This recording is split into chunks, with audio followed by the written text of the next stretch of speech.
In all my years playing Pokemon fan games, we've come across a lot of fascinating stories. But today we're exploring a game with perhaps the deepest, most engaging narrative I've ever experienced. This is Pokemon Atlas, a fan game with absolutely breathtaking visuals, awesome new Pokemon to discover, and a gripping story about a virus threatening the lives of both Pokemon and humans. Our tale begins with an Absol, a Pokemon that usually appears when disaster is looming, and a not-so-subtle omen of what's to come. Oh my gosh, this is so crazy already! Absol, wait! Don't just rush off like that, I can't keep up! Absol? What, you found a person? And they're hurt? Oh my, wait, is that voice acting too? I mean, there's like a grunt, which is still more than Pokemon has ever done.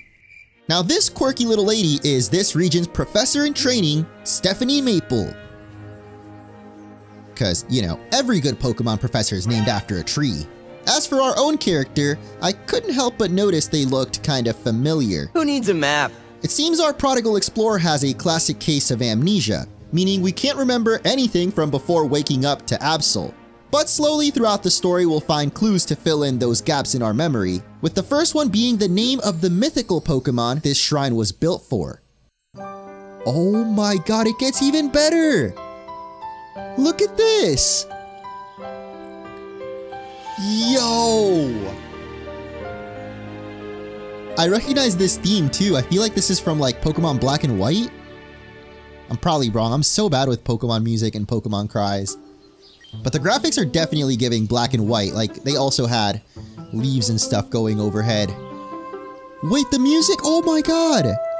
Ordon Village from Twilight Princess. That's literally my favorite Zelda game, dude. I'm gonna cry. Almost immediately you'll notice this game isn't pulling any punches with its presentation. So I'm just gonna get all the glazing for the graphics out of the way now because I could honestly spend this whole video praising just how beautiful every single route, town, and even inside of buildings looks in this region. The level of detail and little animation sprinkled in every nook and cranny might just make this the most alive feeling world in any fan game I've played. So after exploring the town and gushing about the graphics some more, we head inside Professor Maple's lab to get our starter Pokemon. And I promise you'll never guess who it is. What could it be? I can't even begin to guess.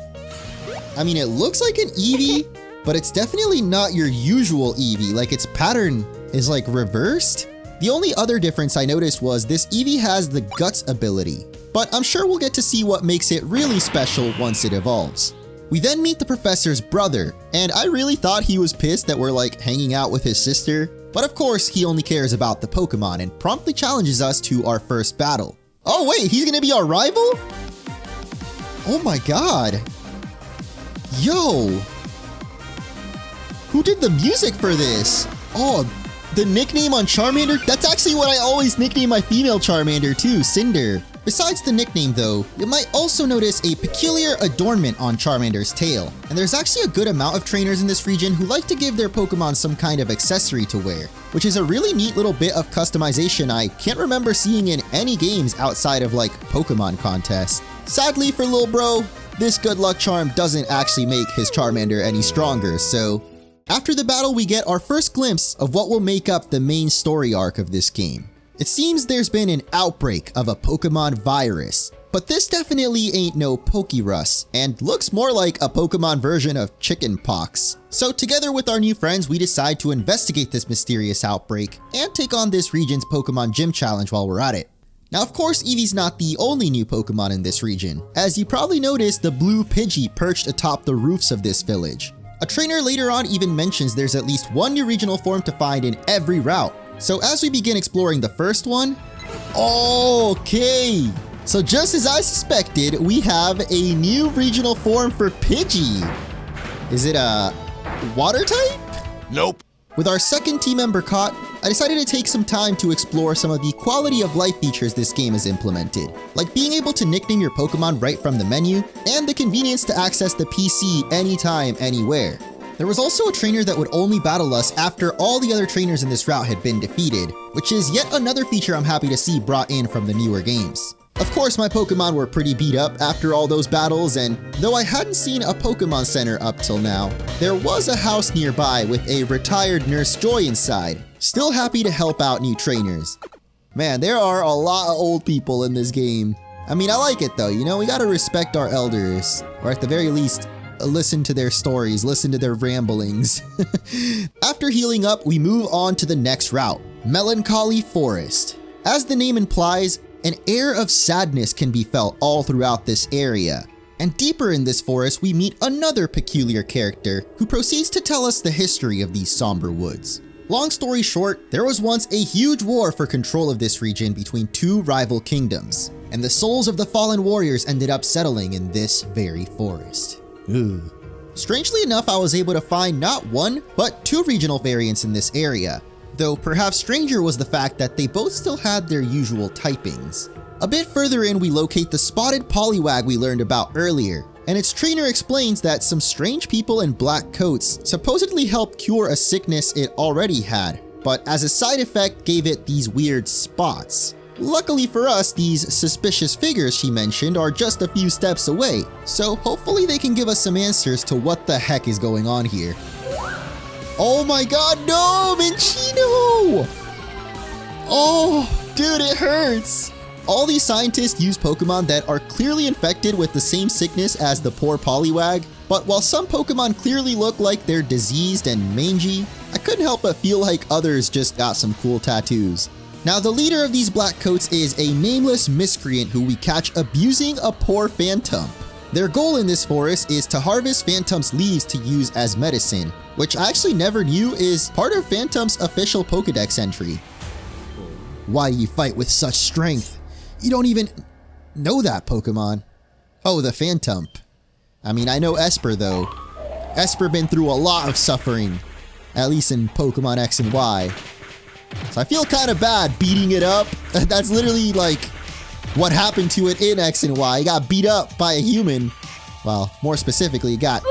Though his words may be impactful, this guy's battling skills aren't nearly as convincing. So of course he runs away, the little Phantom thanks us for saving it, and we recover another bit of our memory. For some reason it seems we recognize the symbol on their lab coats, which makes me think maybe we used to be part of this evil team. Heading out of the spooky forest, we run into Professor Maple and catch her up on all our discoveries so far, to which she promptly responds by challenging us to a battle. Dude, seriously, what is this song? Like, I want to put this in my playlist. Oh my god, it just keeps getting better, what the heck? But good music doth not good battler make. So Stephanie gets defeated and we finally head out of this depressing place.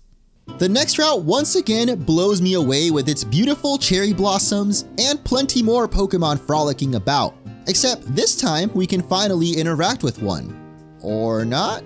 I'm not sure if this is a bug, cause spoilers, a bit later on we actually can fight certain Pokemon in the overworld, but looking past literally the only flaw I've seen in this game so far, Rayito. Oh, is that her nickname for... Did I just break the game? To be fair, I don't think this is actually a bug or glitch at all. Rather just a weird coincidence with the time of day. But anyway, I eventually found the regional form for this route, a Sakura-themed Sewaddle to beautifully match the cherry blossoms around, and coincidentally, the sponsor of this video. Ever since my trip to Japan last year, I've really missed the sights, the people, and most of all, the food. But thanks to our sponsor Tokyo Tree and Sakurako, I can enjoy at least one of those things from all the way back home in America. Ooh! Did I scare you? So first we're gonna open up Tokyo Treat, and as you can see, this month's theme is a snacktastic Halloween. Alright, let's pop this open. Oh my gosh, I missed this so much. This one comes with a little postcard? That's awesome. We're putting that up on the board right now. As you can see, there's a lot in here, but you can actually look through the booklet first if you wanna pick out a specific snack you wanna eat. Oh my god, what is Tingle doing there?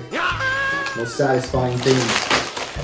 First up, we got the spooky, spicy crackers. Oh my god. As soon as I read numbing, I knew it was gonna be Szechuan. And immediately you get that little tingle on your tongue. They put a whole Danish in this box, so of course we gotta try that. Oh, it smells so good. The caramel. Mmm. Love Japanese pastries. Just so fluffy. Melts in your mouth. Perfect. Last but not least, we got the apple pie Kit Kat. Definitely a Halloween exclusive. Trick or treat. Bon appetit. You can tell it's not just apple in there. There's like a little butteriness to it. So it's like apple pie. And it had the perfect sweetness to end off all the other flavors we had. But of course, it's not just Tokyo Treat, because we also have Sakurako. Now, in case you don't know, Sakurako specializes in more traditional Japanese snacks. And this month's theme is Colors of Kyoto.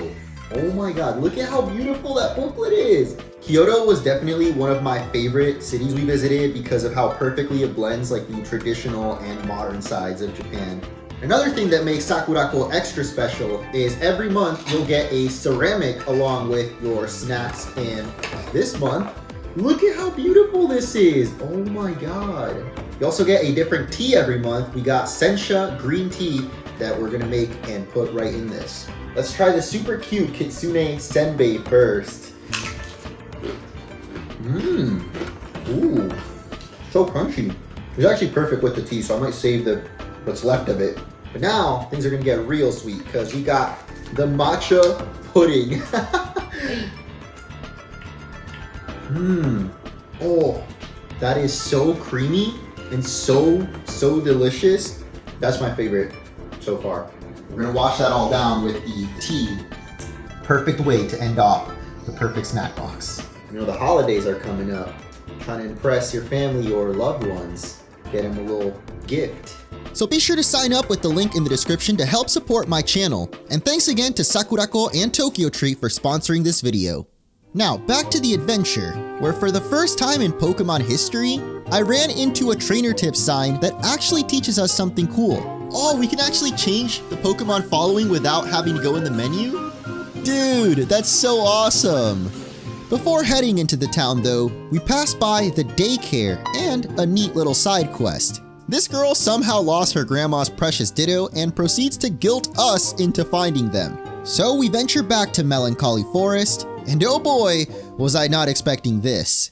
Oh my god. That's not what I was expecting at all. But I love that. Reminds me of Ditto in the Detective Pikachu movie. That was freaking terrifying. The other two Ditto are disguised as actual Pokemon, which isn't nearly as amusing, but still pretty cute. And as a reward for helping them out, Grandma decides to gift us one of those Ditto. Inside the daycare, we also receive an egg and an incubator, which if you played Pokemon Go, you might know lets you hatch eggs even if they're not in your party. And with all that done, we can finally venture into town. What is this? Pikachu! And it seems very angry. Wait, is it wearing a ribbon? Pikachu! Oh my god, I love the sound effects! Earlier with the Pokeball and now Pikachu, they got the anime sounds. Pikachu! Who is this though? I don't know. Not sure what that was all about, but now we can finally head into the first major town in this game, where I'm once again awestruck by the elegance on display in almost every single tile. Even the gym is almost a pixel-perfect rendition of a traditional Japanese castle. I know, I said I wasn't gonna gush, but I just can't help it. Look at this game!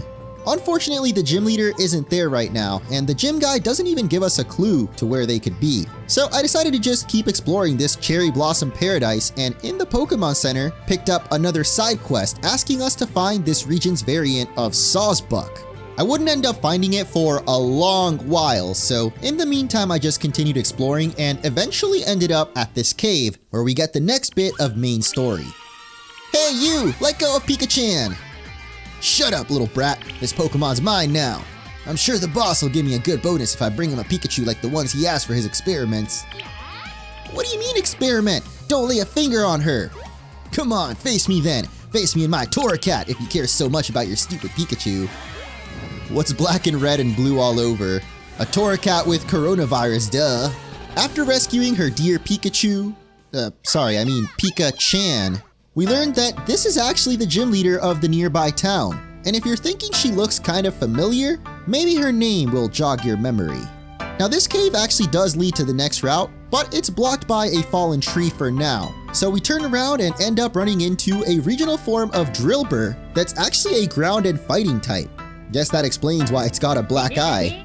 After a while, I managed to find a hidden path on Route 2, where we run into Sophie again and get another history lesson. Apparently this temple was built to honor the heroine of this region, who helped end the Great War we learned about back in the forest. But more importantly, you might have noticed, yo! That's so sick! I'm gonna see if I can take a picture of them. Oh yeah, I forgot we have a smartphone. No, bro, you can turn that off. What? I'm pretty sure by default, it is turned off, so Alright. So we miss our chance to catch Sawsbuck, but thankfully there's two even more majestic looking Pokemon inside the temple. Do I take the spiritual bell? I mean, bro, that Arcanine looks insane, but I'm a Ninetales stan through and through. I feel like I have to go for Ninetales. I'm so conflicted, man. I can't deny the Arcanine does look cooler. But okay, fine. I gotta stick with my gut here. And take the Spiritual Scarf, an ancient handkerchief that exudes intense spiritual energy. Ooh. What was that little sound effect? Okay. Back at the Pokemon Center, we show off our amazing photography skills, finally proving all that time I spent playing Pokemon Snap was worth it. Wonderful! And we get rewarded with a TM for Trailblaze. Maybe we can put it to use as we take on the first gym. Except it's closed at nighttime. Eventually I figured out there's a second floor to the Pokemon Center which hosts a Pokemart and a bed we can use to pass the time. So, first thing the next morning we head right back to the gym. But on the way there... Hey! Look at that! Just had a couple more steps. And... it's Vulpix? Yes! I love Vulpix! Oh, I'm so happy. And it's a female? Okay, well, you already know. Moving on to the first gym, where we partake in a traditional tea making ceremony. Basically, each trainer will tell you what flavor and color tea they want, and you have to carefully read the descriptions of each berry to determine which three will produce what they asked for. Notice how I said to read carefully. And, bro, this is actually taking as long as tea takes to make in real life. What? Nah, there's no way, come on. How could you make such a horrible combination? What do you mean? Though my reading comprehension might not be as good as it used to, the trainers in this gym aren't that much better. So we easily make it to the leader, Miku. I was actually thinking about leading off with Drillbur since it's still at least half ground type, but I chose Birdo the Pidgey instead. Oh frick, I forgot to nickname my Drillbur too. Oh wait, she leads off with Sewaddle. Okay, that's actually great. Naturally, Birdo basically eats up her Sewaddle, and Drillbur mud slaps the crap out of Pikachu, which just leaves Miku's final Pokemon, Stuffle. But for some reason, they changed Double Edge in this game to be a multi-hit fighting type move, so her teddy bear gets stuffed. As a reward, we get the Sakura badge, and our first Pokeride. They're basically a replacement for HMs, in this case Cut, which you might remember we needed to reach the next route, so naturally we head back to that cave, but once we reach it, disaster strikes. He went that way, I'm sure. Okay, well that's not exactly the guy I was thinking of. But... huh? Wait, what's happening? Oh no, my game froze! No! I didn't save either! 1 hour later. Hopefully the game doesn't crash? Please?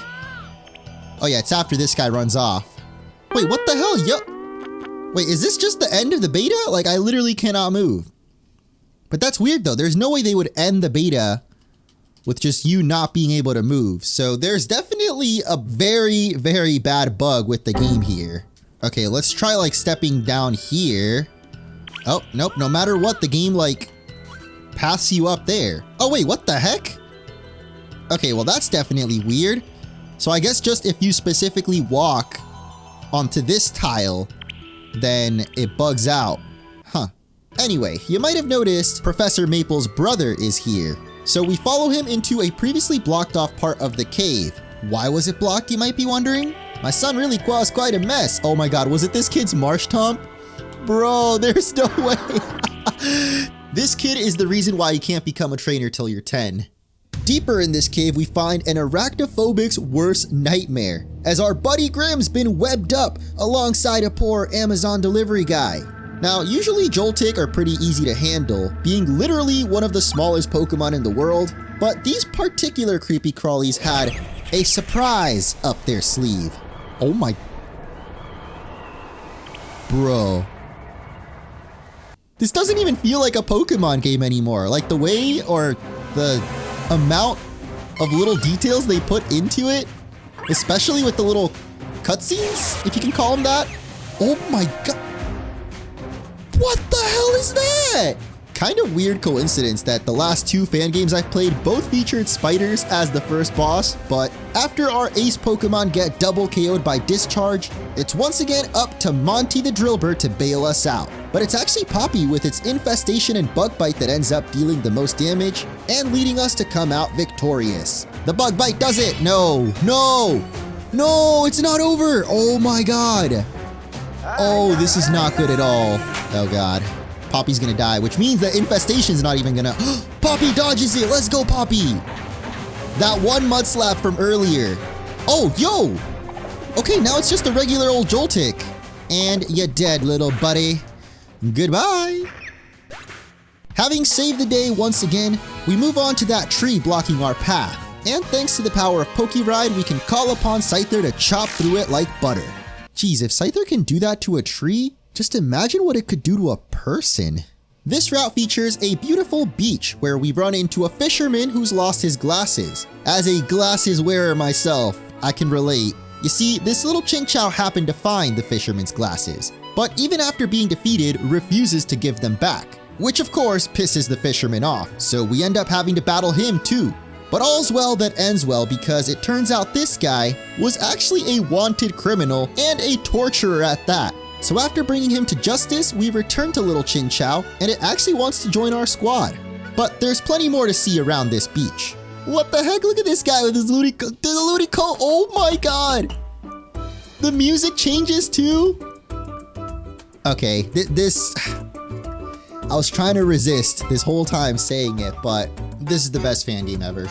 Hey, would you like to work for me? Sure. Getting paid? No. I'll offer you something much better. You could get cool items. Here come the customers. Oh my god, is it gonna be like a Diner Dash kind of game? What the? How is this even possible, bro? Wait, what the heck? Wait, how do I do it? Oh my god, I suck at this. 336 points? A bit clumsy, but at least you've worked. You like fishing? Because I'm gonna give you the rod Oh, a super rod, okay. But you know, my inner sweaty gamer wanted to see just how high of a score I could get. Oh my goodness, oh my goodness.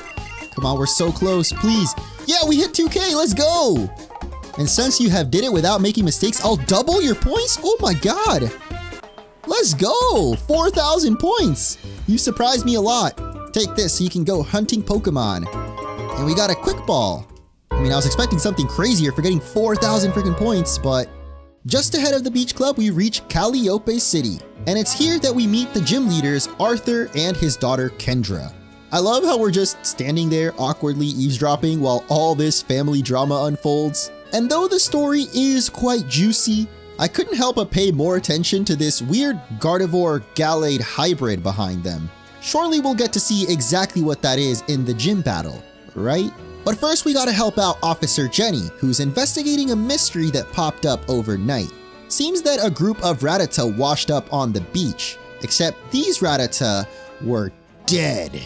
But instead of asking the other cops to, do their jobs, Jenny asks us to go around and ask the townspeople if they've seen or heard anything about what exactly happened, which is a perfect opportunity to explore the city. In the Pokemon Center, we of course find Nurse Joy, except this Nurse Joy looks a little different. Yo, that's so sick, we've never had a male Nurse Joy. Next generation, dude, male Nurse Joy. Let's get a petition going. Also, this Pokemon Center was connected to a tavern, and at this point I'd been playing the game for like 4 hours straight, so I could use a drink. But instead, this guy offers something a lot more fulfilling, because we get an entire backstory for the gym leader we just met. Oh, what the hell? Is this like a little playable backstory? I wasn't expecting all that, bro. What? This game is insane. Even though there's no battles, this story about how the gym leader Arthur met his departed wife Lyanne was so charming that I honestly forgot it was completely optional. Seriously, the amount of work they put into even the side stories in this game just continues to blow me away. Eventually we snap back to reality and continue searching for clues around town. And after filling in Officer Jenny, the path up north gets unblocked and leads us into the ancient forest. And here we find Kendra, the daughter of the gym leader, mourning over her mother's grave. Not just because of her mom though, but because her dad seems to be missing and left behind his precious scarf, which of course makes Kendra worry something bad might have happened to him. Elsewhere in the forest, we find another suspicious scientist who we easily convinced to let us into their super secret hideout. Last I checked, my character is not wearing a lab coat, so I don't know why she just let us in, but once inside, she wants to battle? I'm about to end your whole career, lady. I don't know if they're actually evil. Like I was getting into, there's a moral dilemma in this story of whether or not what these scientists are doing is good or not. Because they do seem to be curing Pokemon of diseases and like letting them live longer, but in exchange they have this. If we're being real, as long as it doesn't do any sort of like harm to them, the cosmetic difference doesn't necessarily mean they're any worse of Pokemon. If anything, that'd be kind of messed up if like people didn't like the Pokemon just because they had like some weird spots on them, you know? And Birdo just hit level 18, which means finally we're gonna have our first evolution. Oh my god, the silhouette already looks sick. Yo, oh my god, that is an awesome looking Pidgeotto. Now, like any good Pokemon villain hideout, we take out more grunts and collect card keys, which leads to more rooms with more grunts and more card keys. Until eventually we reach the final room and find the missing gym leader. I've been tracking you since I met the first person with an infected Pokemon. You always operate at night or in dark places. Wouldn't that seem strange to you? It's a little sus, especially that look at his eyes, bro. Jeez. You know what, Arthur? To save thousands of lives, you have to know how to sacrifice a few. Yup. Bro, what? No way. I thought he pulled out a gun for a second, I'm not gonna lie. Instead of doing the same to us though, for some reason, he of course challenges us to a Pokemon battle. Thank goodness. Whoa, yo. That's so sick. Mightyena actually looks like a hyena. Or at least like a more, what I imagine a hyena. Oh my god. I'm still not sure if this is a virus-infected Mightyena or perhaps a regional form, but you gotta admit it looks awesome. Just maybe not as awesome as our Eevee. Then of course comes Scyther, which again I can't tell if it's infected or just wearing some of those motivational wristbands. Either way, it gets annihilated, and I just know this guy regrets not having attacked our life points directly. As a last resort, Ariad activates the lab's self-destruct feature. But right in the nick of time, Officer Jenny shows up to save the day. Sadly though, she was a bit too late. To save one of us, at least. No! Arthur, bro! It's too late. Nah, there's no... Did he really just die in our arms? Oh my god. This is crazy. I was in a safe area, but still, the sight was devastating. The smell of fire and smoke burned in my lungs. Crowds of people rushed to the site of the explosion, trying to calm the fire. Others fled in terror. It hurt to watch it all. My god, I'm actually like, I got goosebumps. But the one it hurt the most was Kendra. I didn't know what to say, and even if I had, I couldn't. Although I tried to speak, no words came out of my mouth. I don't usually talk much, but when I had to, I couldn't. I wanted her gaze to never reach him, but it wasn't. Oh my god, Arthur actually died?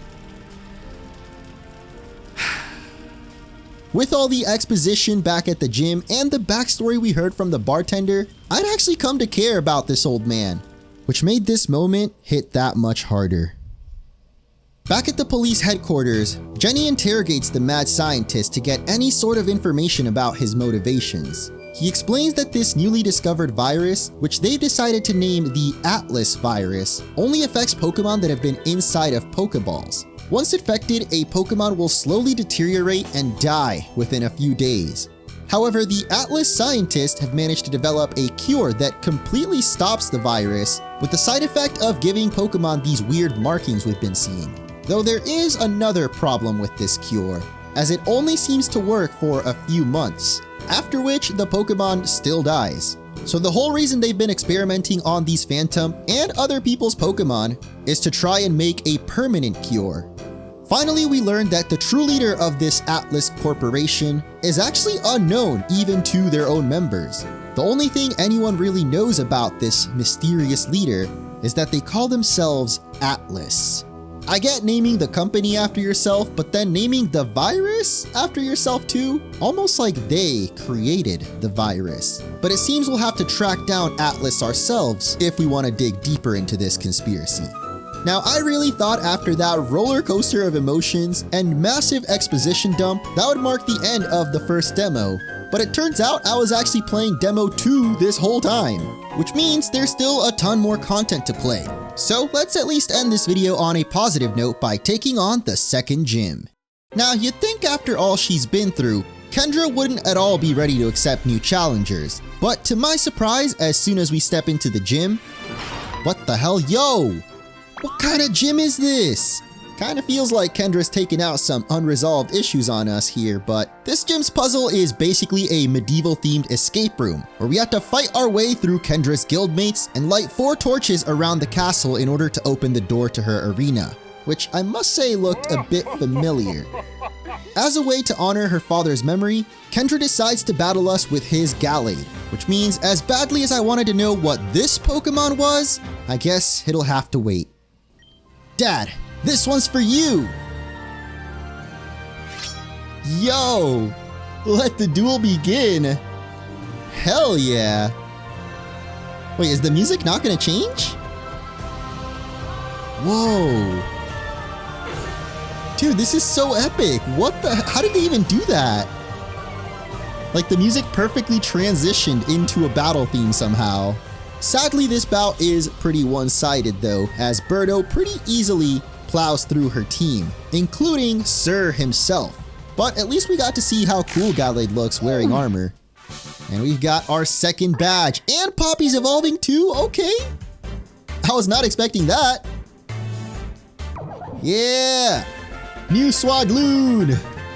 It's got like little horns. Oh my god, is it gonna turn into a beetle? For our victory, we received the Courage badge, as well as a TM for Swords Dance, which makes me kinda sad she didn't use it in battle against us. Or maybe we just didn't give her the chance. But even this isn't the end of the latest demo, so if you want to see just how much further this story goes, be sure to check out my evil twin, Not Munching Oranges channel, who's been generous enough to let me use clips of his playthrough that you've been seeing throughout this video. You can also find the link to download and play Pokemon Atlas for yourself in the description, because honestly, words can't describe just how fun of an experience this was. Not only is this without a doubt the most beautiful fan game I've ever played, but the story is also up there with some of my favorite fan games of all time, and I cannot wait to see what's next.